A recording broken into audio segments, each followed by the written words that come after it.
Roy weighs in on Twitter and writes, "Sorry, Tony, contraception is a losing issue for you folks. Get back into church and save some souls. Stop the public proselytizing."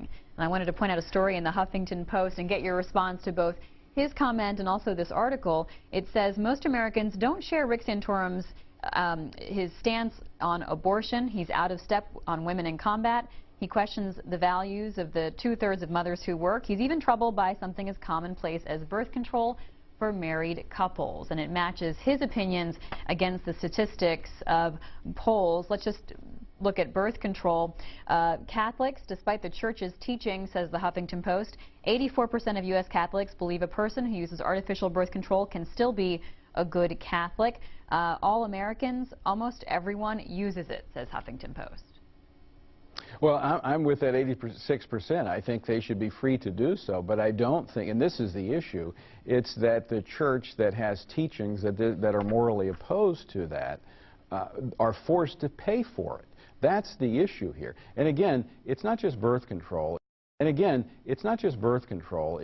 is measures like the morning after pill that act as abortifacients that actually cause the abortion of a child, an unborn or an embryo. So this is the issue here, is the religious freedom that they're being mandated to do that. But Mr. Perkins, separate from that issue, which you did talk about earlier, are you concerned that Rick Santorum's views generally are, according to these polls in the Huffington Post, are more extreme than the average Americans? No, I mean, what he has said as a good Catholic, he does not use birth control, or that's apparently what he has said about he and his wife. He's free to do that. I mean, I think he has the right to do that, and he has a right not to be forced to fund things that he disagrees with in terms of the moral teachings of the Catholic Church. I think most people recognize that. That's why a number of Protestant denominations and religious leaders have stepped up who they don't talk about birth control. That's not an issue that they're concerned with.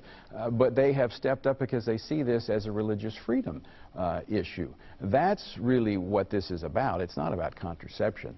But it could be something else. It's about mandates. And of course, this all comes from the president's mandate that every American buy health care. That's the concern. It's very similar to the issue that Senator Santorum brought up yesterday that I think has gotten some, or maybe it was Saturday, that I've seen in the press about couples, pregnant women being forced or having mandated that they have prenatal tests. He's not against those tests. He's just saying we shouldn't be required because they're not very accurate, and there's not much you can do about it if you come back with problems being identified through that test other than abort the unborn child.